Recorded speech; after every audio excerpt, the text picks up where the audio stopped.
मोहन बिरजू के साथ घोड़े पर बैठकर एक नदी के किनारे पहुंच जाता है। उस नदी में चारों तरफ आग लगी थी। उस आग की नदी को देख मोहन को बड़ी हैरानी होती है। अरे नहीं, इस नदी में तो आग लगी है। अब हम इसे पार कैसे करेंगे? मोहन भाई, मुझे लगता है ये कोई जादुई नदी है। इस आग को बुझाए बिना हम इसे पार नहीं कर सकते। हमें जल्दी ही इसे बुझाने के लिए कोई तरकीब लड़ानी पड़ेगी। मोहन घोड़े से नीचे उतर जाता है और घोड़े से कहता है, सुनो दोस्त, क्या तुम इस आग को बुझा सकते हो? मोहन के इतना कहते ही वह घोड़ा वापस चार कुत्तों में बदल जाता है और वह सभी कुत्ते नदी के पास जाकर अपने मुंह से पानी निकालकर वहां की आग को बुझाने की कोशिश करने लगते हैं। लेकिन काफी देर कोशिश करने के बाद भी नदी की आग नहीं बुझती। अरे ये क्या, इस नदी की आग तो नहीं बुझ रही, अब हम क्या करें? तभी वो चारों कुत्ते अपनी शक्ति से वहां बर्फ की बारिश करवा देते हैं। वहां चारों तरफ बर्फ गिरने लगती है। अरे वाह, लगता है अब जल्दी इस नदी की आग बुझ जाएगी। लेकिन वह बर्फ की बारिश भी नदी की आग को शांत नहीं कर पाती। इस तरह काफी देर कोशिश करने के बाद वह चारों कुत्ते हार मान लेते हैं। इन चारों ने तो हार मान ली, अब हम क्या करें? हाँ भाई, तुम बिल्कुल ठीक कहते हो। मैंने तो समझा था ये चारों इस आग को बुझा देंगे, लेकिन यहाँ इनकी शक्तियाँ काम नहीं कर रही। तभी उन दोनों को एक शैतानी आवाज सुनाई देती है। तुम लोग चाहे कितनी भी कोशिश कर लो, दुनिया की कोई भी ताकत जबरदस्ती इस नदी की आग को नहीं बुझा सकती। अरे ये आवाज किसकी है? सुनो तुम जो भी हो, मेरा इस नदी को पार करना बहुत जरूरी है। मैं कुछ मासूम इंसानों की जान बचाने जा रहा हूँ। क्या तुम मुझे इस नदी को पार करने का रास्ता बता सकते हो? इस नदी को पार करने के लिए तुम्हें 1 महीने का इंतजार करना पड़ेगा। 1 महीने बाद ही इसकी आग शांत होगी। लेकिन ये तो बहुत ही ज्यादा समय है। मुझे अभी इसी वक्त इस नदी को पार करना है। मैं बिल्कुल देर नहीं कर सकता। अगर मैं समय पर नहीं पहुंचा तो वहां बहुत सारे इंसान मारे जाएंगे। देखो, किसी की जान बचाना दुनिया का सबसे बड़ा पुण्य का काम है। इसीलिए मैं विनती करता हूँ कि मुझे इस नदी को पार करने का रास्ता बताओ। कोई तो ऐसा उपाय होगा जिसकी मदद से मैं इस नदी की आग को शांत करके यहाँ से आगे बढ़ सकूं। ठीक है, मैं तुम्हें एक उपाय बताता हूँ। यहाँ से 50 किलोमीटर दूर एक गांव है। उस गांव में एक बूढ़ा रहता है। वह बूढ़ा बहुत ही बड़ा जादूगर है, लेकिन उम्र होने की वजह से उसने जादू छोड़ दिया है। वह बूढ़ा जादूगर इस नदी की आग को बुझाने का उपाय जानता है। तुम्हें उस बूढ़े को पकड़कर यहाँ लाना होगा। यह सुनते ही मोहन खुश हो जाता है। अच्छा, तो ये बात है। ठीक है, मैं इसी वक्त जाकर उस बूढ़े को पकड़कर यहाँ ले आता हूँ। उसके बाद मोहन बिरजू के साथ घोड़े पर सवार हो जाता है और वह घोड़ा तूफानी रफ्तार से आगे बढ़ता हुआ उस गांव तक पहुंच जाता है। अब हमें जल्दी से उस बूढ़े को ढूंढना होगा। मोहन और बिरजू गांव में उस जादूगर बूढ़े को ढूंढने लगते हैं। काफी देर के बाद दोनों एक घर के सामने पहुंचते हैं। तभी उन्हें एक बूढ़ा दिखाई देता है। हे भगवान, ये कैसी जिंदगी दी है तूने मुझे। मेरी बहू तो रोज मुझे रूखी सूखी रोटी खिलाती है। ये खाना खा खा कर मैं तंग आ चुका हूँ। तभी वहां उस बूढ़े की बहू आ जाती है और उसके सामने थाली में कुछ रोटियां और नमक रखकर चली जाती है। यह देख बूढ़ा गुस्से से तिलमिला जाता है और थाली उठाकर दूर फेंक देता है। अरे नहीं, मेरी बहू तो सच में डायन है। आज उसने सिर्फ रोटी के साथ नमक दिया है। ये तो दिन ब दिन चांडाल बनती जा रही है। मैं ये खाना कभी नहीं खाऊंगा। इतना कहकर बूढ़ा अपने कमरे में सोने चला जाता है। सुनो बिरजू, वो बूढ़ा सो गया है। हमें इसी वक्त उसे उठाकर यहाँ से ले जाना होगा। लेकिन भाई, हमें ये काम बड़ी सावधानी से करना होगा। तभी वो चारों कुत्ते चुपके से बूढ़े के कमरे में दाखिल हो जाते हैं और चारपाई का एक एक पैर अपनी पीठ पर लादकर वहां से चलने लगते हैं। और देखते ही देखते वह चारों कुत्ते उस बूढ़े को उसकी चारपाई समेत घर से बाहर निकाल लाते हैं। उसके बाद मोहन और बिरजू भी उस चारपाई पर बैठ जाते हैं। फिर वह चारों कुत्ते हवा में उड़ते हुए जादुई नदी के किनारे पहुंच जाते हैं। जमीन पर उतरते ही बूढ़े की नींद खुल जाती है। अरे नहीं, तुम लोग कौन हो और मेरा अपहरण करके मुझे यहाँ क्यों लेकर आए हो? क्या चाहिए तुम्हें? हमें जादुई जंगल तक पहुंचना है, लेकिन आग से जलती हुई ये नदी हमारा रास्ता रोक रही है। हमें बताया गया है कि आप इस नदी की आग को बुझाने का तरीका जानते हैं। कृपया करके आप इस नदी की आग को बुझा दीजिए ताकि हम उस पार जा सके। अरे मुझे पागल समझ रखा है क्या?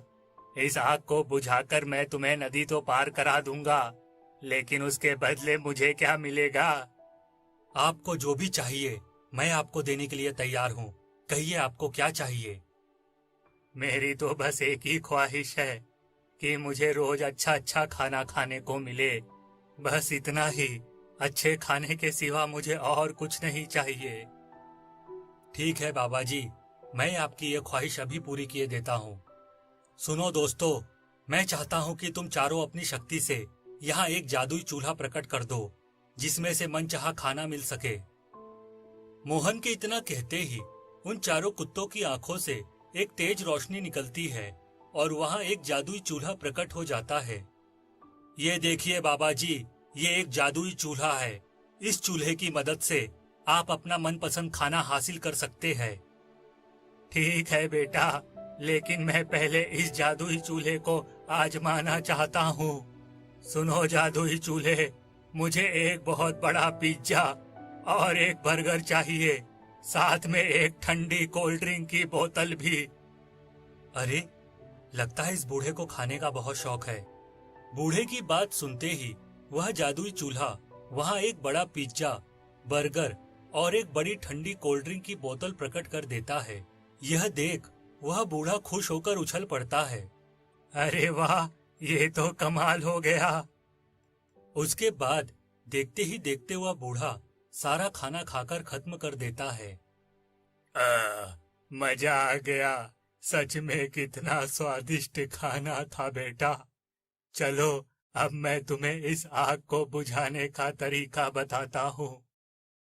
अगर आप इस कहानी का अगला भाग देखना चाहते हैं तो हमें कमेंट करके जरूर बताएं। बहुत समय पहले की बात है। किसी गांव में मोहन नाम का एक गरीब आदमी रहता था। एक दिन मोहन सड़क से गुजर रहा था कि तभी सड़क के किनारे उसे एक घायल कुत्ता दिखाई देता है। मोहन उस कुत्ते को अपने घर ले जाकर उसकी मलहम पट्टी कर देता है। फिर शाम को मोहन देखता है कि आसमान से एक कुत्ता उड़ता हुआ उसके घर की ओर चला आ रहा है। थोड़ी देर में वह कुत्ता मोहन के घर के सामने आ जाता है। मोहन के घर के अंदर बैठा कुत्ता उसे देखकर बहुत खुश होता है। उसके बाद वह दोनों कुत्ते हवा में उड़कर वहां से चले जाते हैं। यह नजारा देख मोहन को अपनी आंखों पर यकीन नहीं होता। फिर अगले दिन मोहन अपने खेतों पर काम कर रहा था। काफी देर काम करने के बाद उसे भूख लगती है और वह एक पेड़ के नीचे बैठकर रोटी खाने लगता है। तभी वही दोनों कुत्ते आसमान से उड़ते हुए मोहन के पास आ जाते हैं। एक कुत्ता अपने मुंह से ढेर सारे सोने के सिक्के उगलने लगता है और दूसरे कुत्ते के मुंह से नोट बाहर गिरने लगते हैं। थोड़ी ही देर में वहां सोने के सिक्के और ढेर सारे नोटों का भंडार लग जाता है। उसके बाद वह दोनों कुत्ते हवा में उड़कर वापस चले जाते हैं। उन दोनों कुत्तों की उदारता देख मोहन बहुत खुश होता है और सभी सोने के सिक्के और नोटों को इकट्ठा करके वहां से अपने घर चला जाता है। मोहन ईमानदार और दूसरों की मदद करने वाला इंसान था, इसीलिए वह एक एक कर गांव के सभी घरों में 5-5 सोने के सिक्के बांटने लगता है। इस तरह देखते ही देखते मोहन सभी गांव वालों में सोने के सिक्के बांट देता है। अगले दिन फिर से वह दोनों कुत्ते उड़कर मोहन के सामने आते हैं और अपने मुंह से ढेर सारे सोने के सिक्के और नोट बरसाने लगते हैं। धीरे धीरे यह रोज की बात हो जाती है। फिर एक दिन मोहन के घर पर उसका चचेरा भाई त्रिभुवन आता है। भैया मैं तो लुट गया, बर्बाद हो गया। शहर में मेरा सारा व्यापार चौपट हो गया। अब मेरे पास जीने का कोई सहारा नहीं है।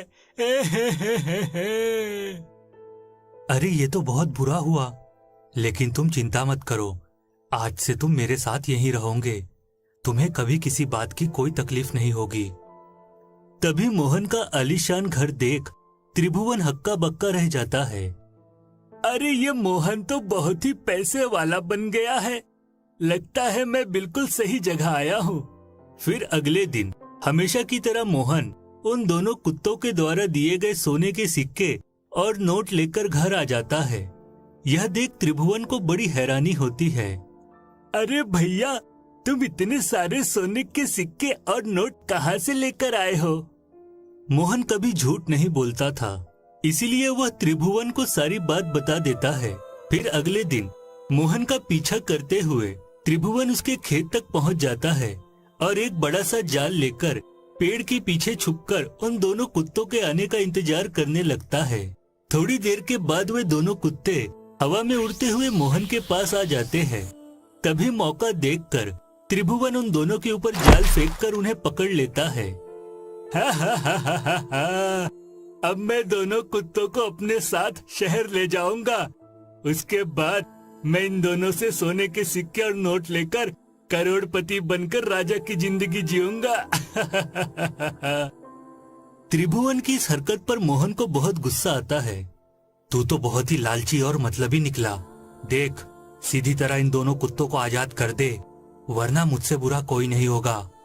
अरे जा जा, तू मेरा क्या बिगाड़ लेगा?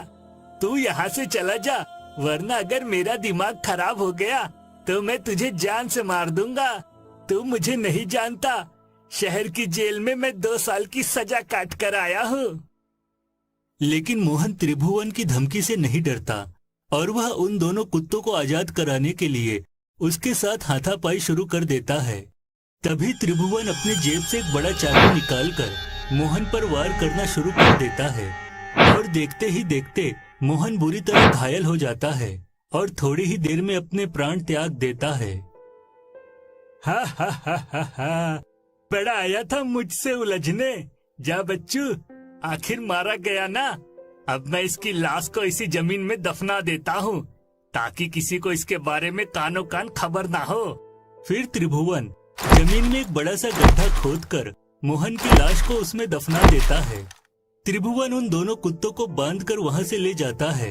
उसके बाद त्रिभुवन उन दोनों कुत्तों को एक बड़ी सी गाड़ी में बंद करके शहर की ओर रवाना हो जाता है। लेकिन तभी अचानक 2 कुत्ते त्रिभुवन का रास्ता रोककर खड़े हो जाते हैं। अरे ये दोनों कुत्ते कहाँ से आ गए? ए सुनो, तुम दोनों रास्ते से हट जाओ, वरना मैं तुम दोनों को अपने ट्रक से कुचल के आगे चला जाऊंगा। चलो हटो।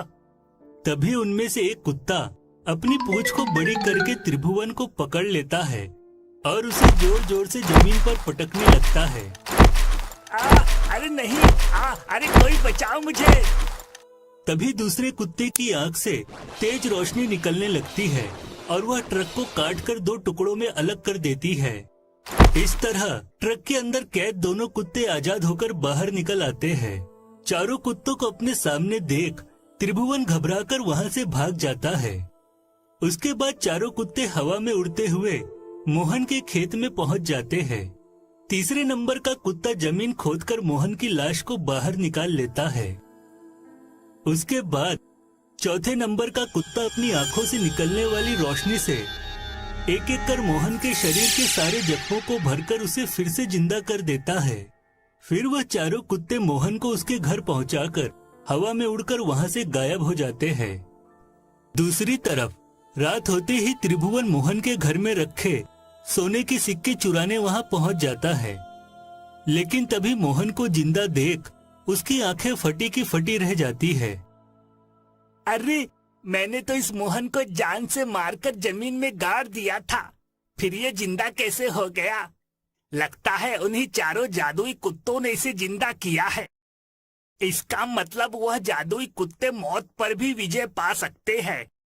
बस बहुत हो गया। अब मैं किसी शक्तिशाली तांत्रिक की मदद लेकर उन चारों कुत्तों को अपना गुलाम बनाकर ही रहूंगा। फिर अगले दिन त्रिभुवन किसी तांत्रिक की खोज में जंगल की ओर निकल पड़ता है। काफी देर भटकने के बाद उसे एक गुफा दिखाई देती है। उस गुफा के अंदर एक तांत्रिक मंत्र साधना कर रहा था। यह देख त्रिभुवन बहुत खुश होता है और उस गुफा के अंदर जाकर उस तांत्रिक को प्रणाम करता है। नमस्कार बाबा जी, मुझे 4 जादुई कुत्तों के बारे में पता चला है। अगर आप उन चारों को पकड़ने में मेरी मदद करें, तो हम दोनों मिलकर इस पूरी दुनिया पर हुकूमत कर सकते हैं। आप नहीं जानते, वो चारों कुत्ते बहुत ही शक्तिशाली हैं। उनके पास एक से बढ़कर एक शक्तियां हैं। क्या सच में तुमने उन चारों जादुई कुत्तों को अपनी आंखों से देखा है? मैंने भी उन चारों के बारे में बहुत ही अलग अलग विचित्र कहानियां सुनी है। अगर तुम्हारी बात सही है तो मैं तुम्हारे साथ मिलकर उन चारों को पकड़ने के लिए तैयार हूँ। उसके बाद तांत्रिक अपने जादुई गोले में देखकर उन चारों कुत्तों का पता लगा लेता है। मुझे उन चारों कुत्तों का ठिकाना पता चल गया है। वो सामने वाली पहाड़ी के पीछे रहते हैं। चलो चलकर उन्हें पकड़ते हैं। हाँ हाँ तांत्रिक जी, चलिए जल्दी चलते हैं, बड़ा मजा आएगा। इस तरह तांत्रिक और त्रिभुवन उन चारों जादुई कुत्तों को पकड़ने के लिए पहाड़ी की ओर निकल पड़ते हैं। अब आगे क्या होगा? क्या त्रिभुवन और तांत्रिक उन चारों जादुई कुत्तों को पकड़कर अपना गुलाम बनाने में कामयाब हो जाएंगे? यह सब जानने के लिए आप लोगों को इस कहानी के अगले भाग का इंतजार करना पड़ेगा। अगर आप सभी लोग इस कहानी का अगला भाग देखना चाहते हैं तो हमें कमेंट करके जरूर बताएं।